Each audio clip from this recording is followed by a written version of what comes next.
Hello, and welcome to this, the 75th edition of CityCast. I'm Randy Beehler. The end of 2017 will mark the end of the tenures of 3 Yakima City Council members. Bill Lover was first elected to the Yakima City Council in 2005 and was re-elected 3 more times. During his 12 years in office, Lover has attended more than 550 council meetings and has served with 17 different city council members. Maureen Adkison was appointed to the council in 2009 when a sitting council member resigned. In addition to her role as a council member, Adkison served as assistant mayor for 4 years, from 2011 through 2015. Avina Gutierrez was elected to the council in 2015, one of 4 new council members elected that year. She was chosen by her fellow council members to serve as mayor in 2016, becoming the City of Yakima's first Latina mayor. Kay Funk will now represent District 4, the seat that Lover has held. Brad Hill replaces Adkison as the District 6 council member, and Jason White will now represent District 2, which Gutierrez has served for the past 2 years. The City of Yakima is encouraging area high school seniors to apply for a $1,000 scholarship being offered by the Association of Washington Cities. The AWC 2018 Center for Quality Community Scholarship will be awarded to 6 high school seniors this spring.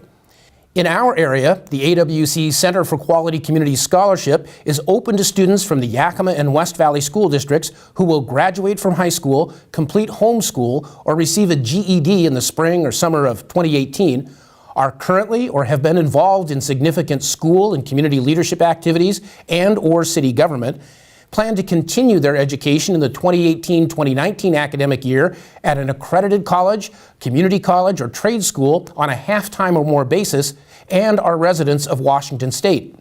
A committee including Yakima City Council members and city staff will select 1 local applicant whose application will then be forwarded to the AWC in Olympia. An AWC committee will make the final selection of the 6 scholarship recipients. The deadline for turning scholarship applications in is February 16th. More information about the AWC 2018 Center for Quality Community Scholarship, including an application form, can be found on the front page of the City of Yakima website at yakimawa.gov. Well, new funding will bring multiple new road and sidewalk projects to Yakima, and a new program at Yakima Senior Center is designed to feed both the mind and body.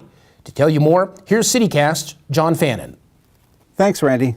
Improved roads, sidewalks, and other amenities are planned for the City of Yakima thanks to an annual vehicle license fee that takes effect in July 2018. The City Council approved the fee during its meeting on December 5th. It is being administered through a transportation benefit district the Council established earlier this year. Yakima now becomes the 5th city in Yakima County to have a transportation benefit district. Projects to receive funding from this fee include revitalizing North 1st Street from Martin Luther King Jr. Boulevard all the way to U.S. Highway 12. The improvements to North 1st Street include reconstructing the roadway, providing bike lanes, widening, and replacing the sidewalk. It also includes pedestrian lighting, upgrading the landscaping, and installing median islands. The project will also relocate overhead utility lines that are parallel to North 1st Street.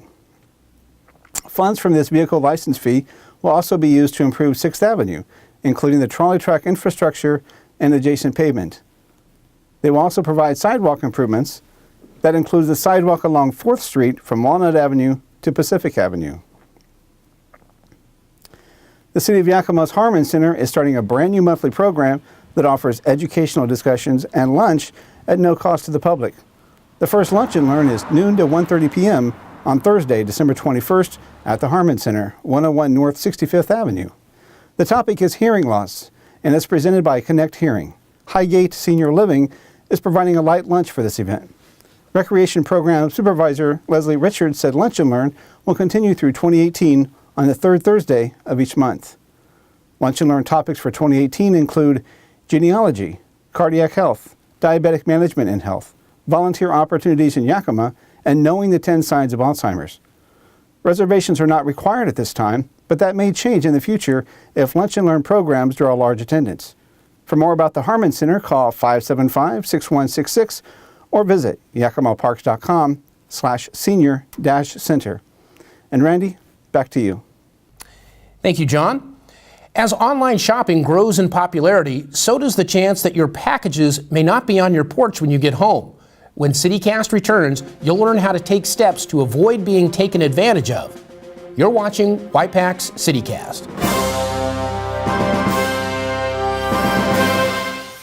I'm here for my flu shot, and I understand that there are options for people who are 65 and older. There are, but you don't look 65. It's very flattering, but you know who I am. What if I said, who's the boss of my health? You've never seen Who's the Boss? My boss is in the back. Flu season is here, and people who are 65 and older need to ask about the vaccine made specifically for their age. Judith Light, come on back.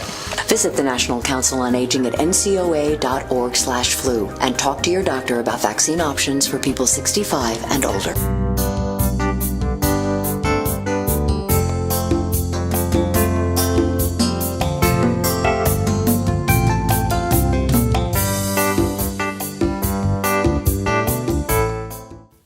Domestic violence doesn't just affect victims, it affects our entire community. Decir que la violencia doméstica no es mi problema, no hace nada para resolverlo. We can no longer ignore domestic violence because it's real. It's happening here in our neighborhoods. No hay que quedarnos callados. No más excusas. Domestic violence. Velo, oílo, repórtalo.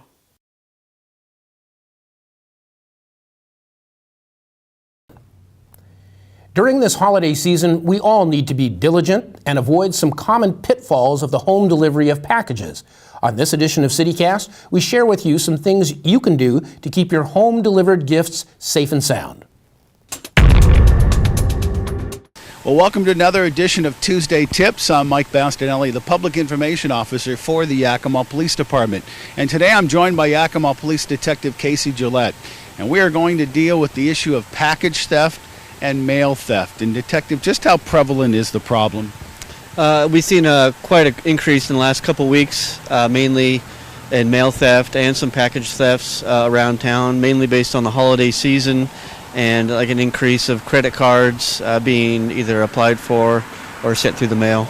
Well, let's first deal with the issue of package thefts. A lot of people are ordering things online, having them delivered to their house. So what are some of the things that people can do so they don't become a victim? You can set it up to where you need to sign for your package. Without a signature, the package will not be delivered. You can you can have it sent to your place of work if you're not at home during the day and you know you're going to be at work, have it sent to your work so you know somebody will be there. Leaving it unsecured on your doorstep has been proven to be unsafe, and it gets stolen very easily. And haven't we seen the thieves actually follow UPS or FedEx trucks to see if people are home, and then they see the package left and then they take it? It has happened in the past, and it's very possible that they're doing that with the mail carriers as well. So it's something to be on the lookout for. Let's talk about the issue of mail theft, because you said we're seeing people's mail stolen, just not from unsecured mailboxes, but also secured mailboxes. Right, we're actually seeing a lot of mail theft from unsecured boxes, which we all know how easy that is. But we're also seeing secured mailboxes where they're prying the doors open and stealing outgoing mail and incoming mail. We've had a lot of checks stolen from outgoing mail, which can present a pretty big problem in the future. And how big of a problem are we seeing? A lot. I've seen probably 40 to 50 cases just in the last 30 days of stolen mail. And it's just within the last 30 days it has risen exponentially. Now, obviously, it's great to have a security system. It would be nice if everybody could afford that. But it's also important for just people to watch out for their neighbors. Isn't that another way to not be a victim? Right, and we've had reports of neighbors witnessing suspicious activity with people prowling around mailboxes. But a lot of our thefts have been occurring overnight. So what I can recommend is not leaving your mail in your mailbox overnight for the mail portion of it. So let's, before we wrap this up, again, it's the holiday season. A lot of people will be getting packages. Give us a couple of things that we can do to not be a victim. If you know you're going to be receiving some packages, make sure you're either at home or make sure when you order a package that you require a signature or again, have it sent to where you know you're going to be to receive that package. And it could possibly be at work, or maybe you send it to a relative that you know is going to be home, or a neighbor that's going to be home. Right. And also, if you're sending any outgoing mail that have checks or anything that has your financial information, I recommend putting it in a locked, like a blue, secure mailbox, or take it directly to the post office. Well, thank you, Detective Gillette. And thank you for joining us, and join us next time for another edition of Tuesday Tips.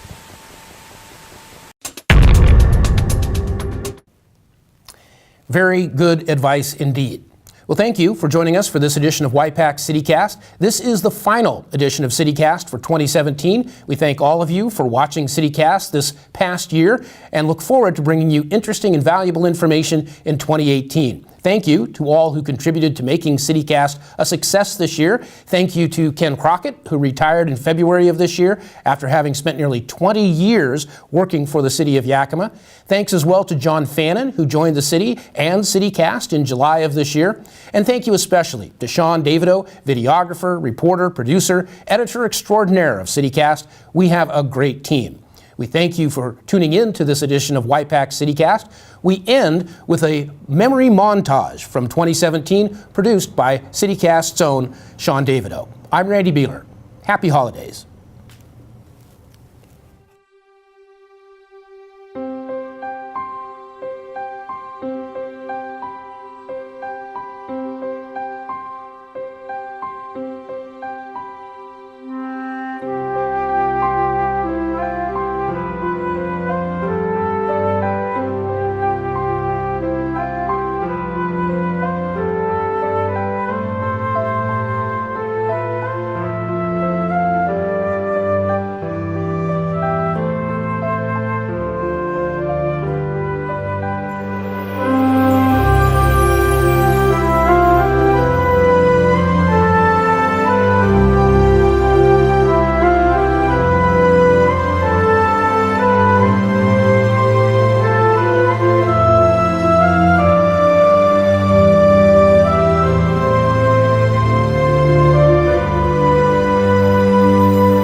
For more information on Y-PAC CityCast, call 575-6092.